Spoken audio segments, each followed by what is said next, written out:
Hello friends, for today's video I want to go through a list of some books that I've really enjoyed over the years, and in a way this is almost like an anti-trends video because typically when I do a list of books that I've really liked, I do so at the end of a quarter or at the end of a year. And while that's a great means of providing a bookend and snapshot to that year, and thus it's a great way to kind of also assess the trends of that year, by actually taking a moment to zoom out and look at what I've enjoyed over the course of many years, it shows how things have changed. It shows how the landscape has adapted. And also it just goes to show how varied our reading tastes have been and always will be. Because while I challenged myself to specifically look at fantasy books, I still found that there were so many within this list that were very different from one another. So, for example, some of these are standalones, some are duologies, some are trilogies, some are going to be young adult, some are going to be adult. There are also different kinds of subgenres within these.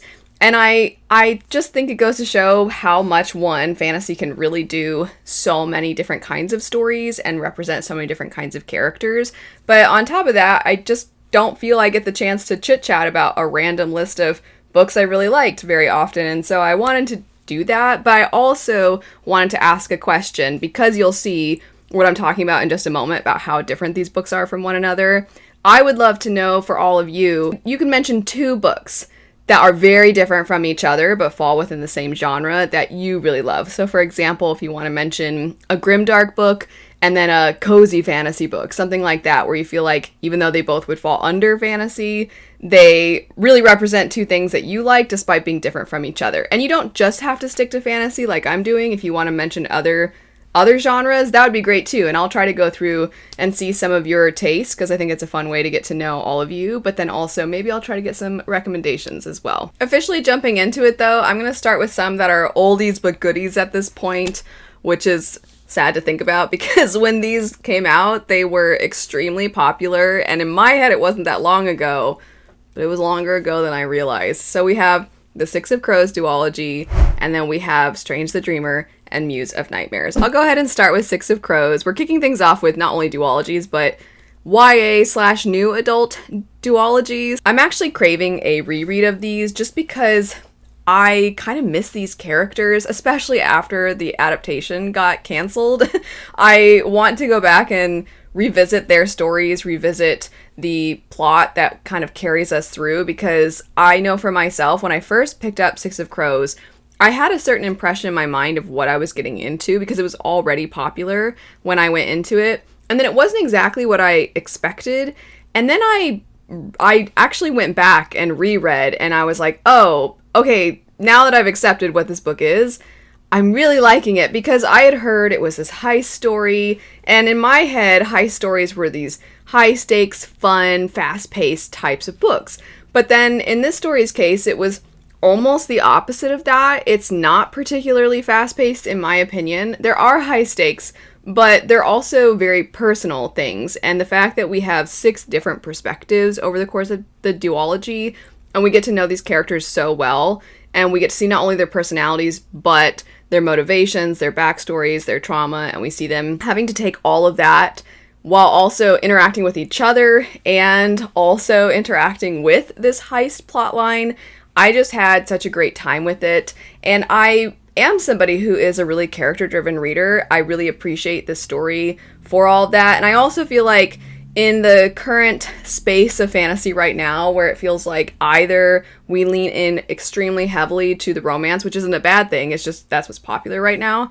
We either are leaning in really heavily into that, or we're trying to pull away and not do it at all, because it's almost like the pendulum has to swing either on this extreme or this extreme, and this kind of existed in the middle, where there are compelling, deep character romantic relationships within this, but that's not the focus of the story. It was kind of like that blend that a lot of us like, even though I think it's fair also to like that blend and like the other sorts of stories that exist in the extremes. But this one has a little bit of everything. Part of why I wanted to pair it with Muse of Nightmares and Strange the Dreamer, not only because they're both duologies, there are a lot of things that I just stated about Six of Crows that I could say for this duology as well. You really explore so much about them, and in a way where some of your feelings about the characters change over the course of the story, which to me is very reflective of so many real life interactions. Sometimes your first impressions of people are not at all the impressions you have of them after you get to know them a little bit.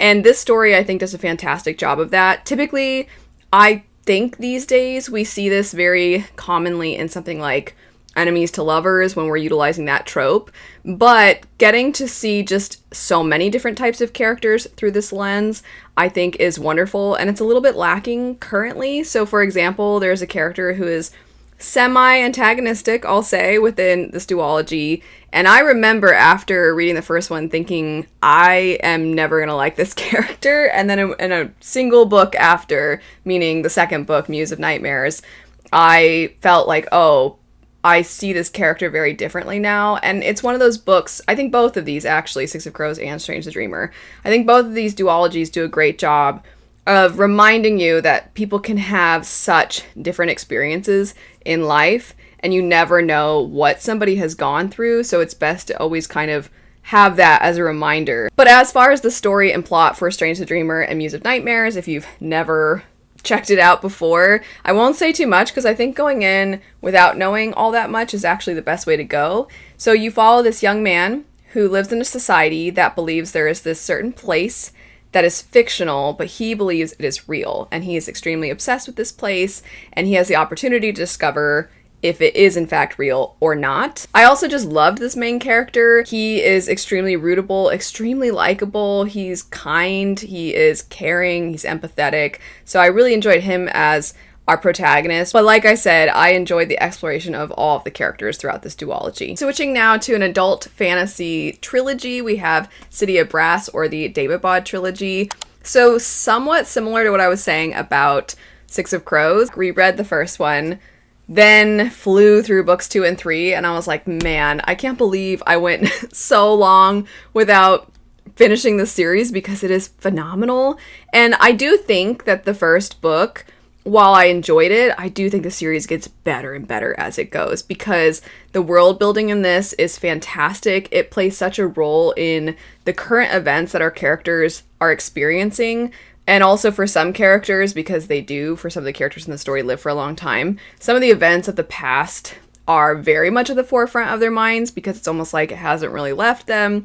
So while the world may look different, they are living in the past in a sense, and that's impacting how they interact with present day. The setup for the story is you follow Nahri, who is currently living in Egypt, and through some magic, she ends up in this city that seems like it is mythical, but there's something about it that does have a familiarity to it, and she is a fish out of water. She's trying to stay alive, and on top of everything, she is seen as somewhat important to some very powerful people in this place. One of the individuals that is another perspective in the story is somebody who is part of the family of powerful individuals. He is trying to do what he can to navigate the unrest of their city. The reason I really wanted to highlight the world building is because this is a story that the further in you go, the more that unrest is made clear by the past and how it is not a simple, easy fix. So this does cover a decent amount of time. You really get to know these characters as you progress. And you don't just have these two characters, you have others as well. And I feel as a Chakraborty did such a great job of having what felt like a really fully fleshed out, well-realized world. And also on top of that, really great characters. I talked about at the beginning of this how we're kind of taking a look back at stories I've enjoyed over the years, and this next one is one that's not complete, it is ongoing.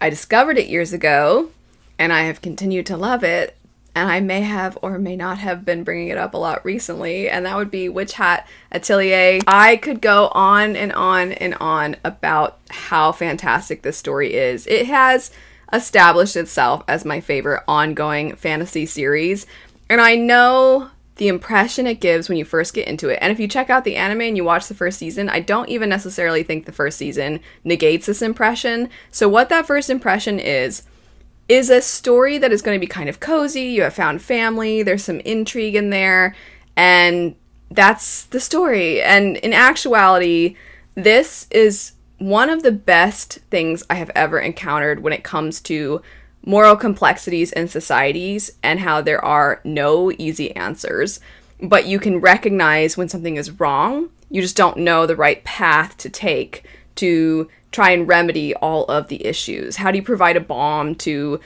these wounds that just cannot be healed? How do you do that? And so you're exploring that through not only our protagonist Coco, but so many of the other characters that you encounter over the course of the story. Also, the world building is amazing. The magic system is next to none. It's also a manga series, so the artwork is stunning. It is among the best art of any manga, but also the intrigue. I would be remiss to not highlight that, because I mentioned how that's probably going to be something you gather pretty quickly, but it just continues to build. Even being caught up with the series, there are still so many questions that you have unanswered, and the theorizing is so satisfying in this. So once you get certain things revealed to you, once you discover certain things, then all of a sudden it makes you take a step back and be like, wait a second, how long have we been hinting at this? And then you go back and reread, and you're like, oh my gosh, it's been here for so long. And then you get more character moments, and you're like, wait, this has been what's been going on this whole time? And it's just amazing. It's so fantastic. I cannot say enough good things about it. And the general setup is that you follow this young girl, Coco, who has always believed and been told that magic is only accessible to those who have this innate power. And she discovers that that might not be true. However, the way that she discovers this is very unfortunate, as she was given some items that allowed her to engage with magic, and the magic that she engaged with ended up harming someone she cares deeply about. And this ends up whisking her off into the world of magic through her mentor, the character that becomes her mentor, named Kifri. That's all I'll say. If you give this series a try, just know that it is far more epic than likely you realize, and you might not realize it for a while. It's not that it takes a long time to get good. That's not at all how I would describe it. It just is one of those stories that proves that I think epic fantasy often takes time to build, for you to care about your characters, for you to care about their plights, for you to care about the plights of society. For those things to matter to you, the reader, you do have to take time to develop. And every little piece that plays into the building of this is masterfully crafted. It's fantastic. After that, we have an adult fantasy standalone, and that would be Bury Our Bones in the Midnight Soil by V. Schwab. This, to me, is not only quintessential V. Schwab, but it's V. Schwab, in my opinion, at her best. If you do not like stories where your characters are terrible people, you will not probably like this one. It doesn't break that mold. It definitely is exploring where is that line from when a person is understandably experiencing hardships, but then they bleed into becoming basically just villainous individuals. And it's really fascinating to watch characters that you initially feel for and that you care about, but the further in you read, the more you're like, well, I didn't really agree with that, or, oh, I mean, I get why they did that, but also I hope they don't continue to go down this road. And you keep finding yourself being like, wait, what happened? When did we get to this place where, like, I suddenly am so disturbed by their behavior and their mindset? And I feel like this is not something that I see explored that often, and when I do, I don't know if I see it explored as masterfully as she did within this. I know that most people know the setup for this, but I went in not knowing too much, and I really, really liked that about it. So I'm going to try to be very, very vague so that you can hopefully have a similar experience. But the idea is that you are following 3 different women from 3 different time periods. And initially it's going to feel like you're only following 2 women. The third one kind of sneaks their way into the perspectives. But you are looking at them as they are experiencing their lives, and then you're slowly discovering how they are connected. Next up, another duology, adult fantasy. We have Talonsister and Titan Child by Jen Williams. I could have included a different series by this author because we are 2 for 2 when it comes to enjoying the series that I've read by them. And the other series is Winnowing Flame. I wanted to bring up Titan Child and Talonsister because I just find that adult fantasy duologies are not as common, and this one is chef's kiss. Mwah. It's so good and it's so creative, and the best thing about Jen Williams is that she is going to write a fantasy story kind of like nothing you've ever checked out before. Maybe there'll be little things here and there, maybe certain pieces of the lore you'll be like, oh, this reminds me of this. And whenever she does that, she's not necessarily hiding those inspirations, but what she does with them is so unique. Winnowing Flame is more sci fantasy. This is more just classic. We're really utilizing fantasy elements, but like I said, like nothing I've come across before. So the setup for this is you have this society that has made what are like super soldiers off of the bones of these near mythical creatures. And a lot of the mythical creatures are ones that we have seen before in fantasy, like dragons as an example, or unicorns, that sort of thing. But they have taken the bones of those, and then they've enhanced certain people with that. And one of your characters is one of these individuals.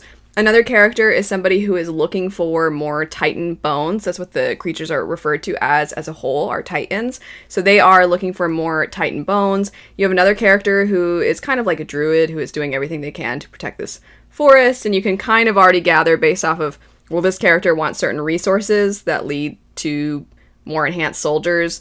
So they're after resources while another character is trying to protect their land. So you can kind of see how those things might maybe intersect. And then you have a girl being raised by griffins, and you're like, well, how does she connect to everything? And you're slowly discovering how all of that is related. And also, even though it's just a duology, this is absolutely epic fantasy.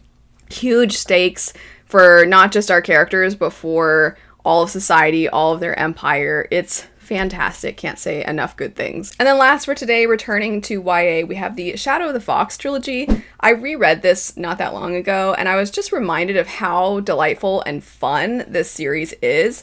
So the setup for this one is you have two main perspectives, Tatsumi and Yumeko. Yumeko is part fox, and she has to keep this hidden because it could put her in danger, and she has been tasked with protecting this piece of a scroll. And this scroll, if united with the other pieces, will allow somebody to have a wish granted to them, and this is very dangerous as somebody can use this to wreak havoc on the world. So our other character, Tatsumi, he works for this shadow clan, and their goal is to try and get this piece of the scroll. So when these two meet, she lies and she says she is trying to get to where the piece of the scroll is because, one, she realizes that this individual is much stronger than her, and so she can maybe have him travel with her as basically like a bodyguard. And he doesn't know that she is lying, and he just figures, okay, well, I'll accompany her, and then I'll take the piece of the scroll once I reach this destination alongside her. And it is so much fun. There's a lot of Japanese folklore woven into this. I kind of miss stories like this too that are just so like action, adventure, fun, and you have these lovable characters because it's not just these two characters but others as well. It definitely is young adult. I mentioned with Six of Crows and Muse of Nightmares that they lean a little bit into new adult territory. I would say this one is a tiny bit on the younger side, but the word I described it as before is delightful. Such a delightful trilogy. But it does still have some dark components to it because you do get a lot with the Oni, and some of them are pretty disturbing in their general makeup and how they navigate the world. I think the prologue will definitely make that very clear. That's it though for a list of some random fantasy stories that I have enjoyed over the years. Feel free, like I said before, to mention a few of your favorites that are drastically different from one another. If you're interested in checking any of these out, I'll have relevant videos and also links to the books in case you would like to check them out for yourself. But anyway, thanks so much for watching. I hope you have a great rest of your day, and I'll see you later. Bye.